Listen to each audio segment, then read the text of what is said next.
Ito ang unang tapak ng Filipina actress na si Mercedes Cabral, bida sa pelikulang Enjoy Your Stay sa 76 Berlin International Film Festival.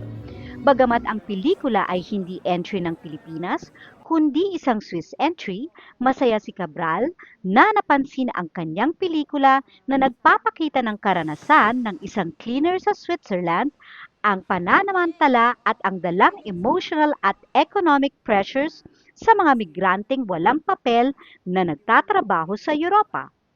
Labis naman ang kanyang kasiyahan na nakadalo sa Berlinale at kaiba sa kanyang dating napuntahan na film festival sa Cannes at Venice, ay ngayon lamang siya nagkaroon ng film entry na malaki ang kanyang role. Yung character ko kasi doon sa pelikula na nakasama sa Cannes and Venice, it's not like hindi malaki yung character ko. So, minor support. So, masasabi ko na the character is not like really into like the story. Parang dumaan lang or dinaanan lang yung character ko.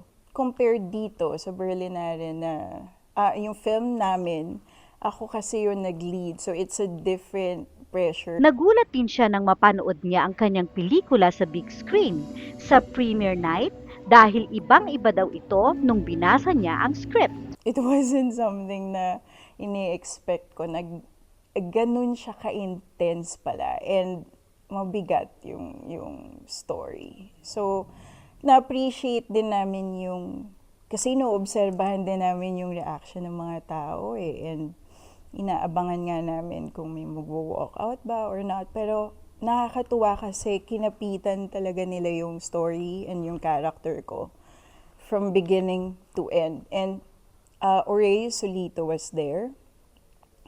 He told me last night din na inoobserbahan din daw niya yung audience. And he said, pag daw nagpahulog siya ng needle, as in kasi tahimik talaga lahat. Kwento pa niya, nahirapan daw siya sa proseso at muntik na daw siyang mag-quit dahil sa hirap at bigat at demand ng character at sa dami ng social issues. Pero malaking tulong daw sa kanya na nabigyan siya ng acting coach na naging coach din ng malalaking artista sa Hollywood. Yung tao daw din na nakaupo sa likod niya after the film, gumanon lang daw yung reaction, parang kasi mabigat talaga siya. So, no, I'm sorry, like, sobrang emotional ako kahapon pa. Kasi it's something na pinaghirapan, ang hirap niya gawin. Yung proseso, lahat, but as in, I'm so close to quitting kasi it was so hard and tough for me. Kasi parang nagpatong siya yung ginawa for Batang Quiapo. Na emotionally demanding din yung character ko. Before shooting the film, it took like almost a year of preparation. Tapos they were very gracious enough for me to work with Susan Batson. She's the acting coach of Nicole Kidman and Lady Gaga. Yeah, kinoach niya si Lady Gaga and it was so much fun like doing the workshop with her. Nakita din niya ang halaga ng training sa hospitality na nakatulong para mahusay niyang magampanan ang kanyang role bilang cleaner.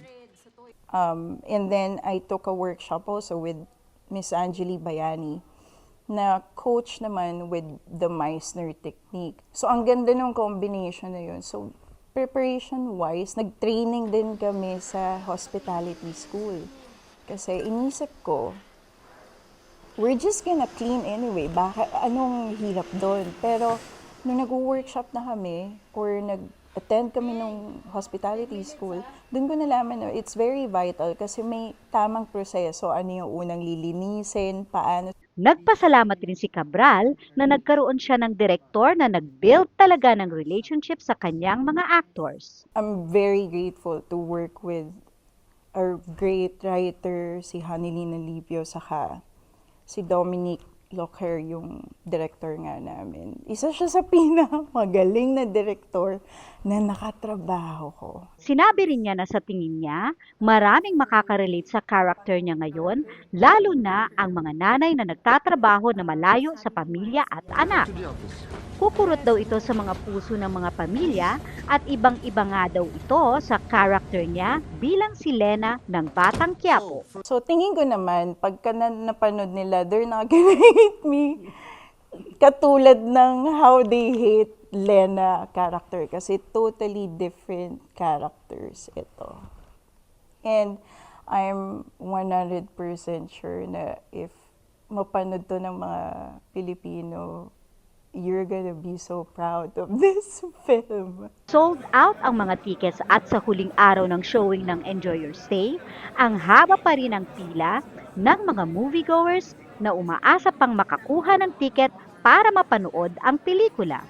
Puring-puri naman nina Abby at Martina ang pelikula na sinadya nilang panoorin para suportahan ang pelikulang Pilipino sa Berlinale. I think you know that these actors are really talented when you watch the film and kita mo na it feels so real. Like I feel so, like the first few scenes pa lang, sobra na akong engaged in the film and throughout the whole time I was like really, really engaged and I think the Filipino actors obviously really deserve the spotlight. It will stay a long time with me because it's really strong and it's kind of really perfectly done, right? Like the editing, the sound, the camera, the actors of course. Para sa aktres na si Mercedes Cabral, sulit ang hirap at pagod niya sa pelikula matapos makita ang pagtangkilik nito ng mga kababayang Pinoy. Mula sa Berlinale Film Festival, Grace Sheila Pickert, reporting for Pinoy Portal Europe, Berlin, Germany.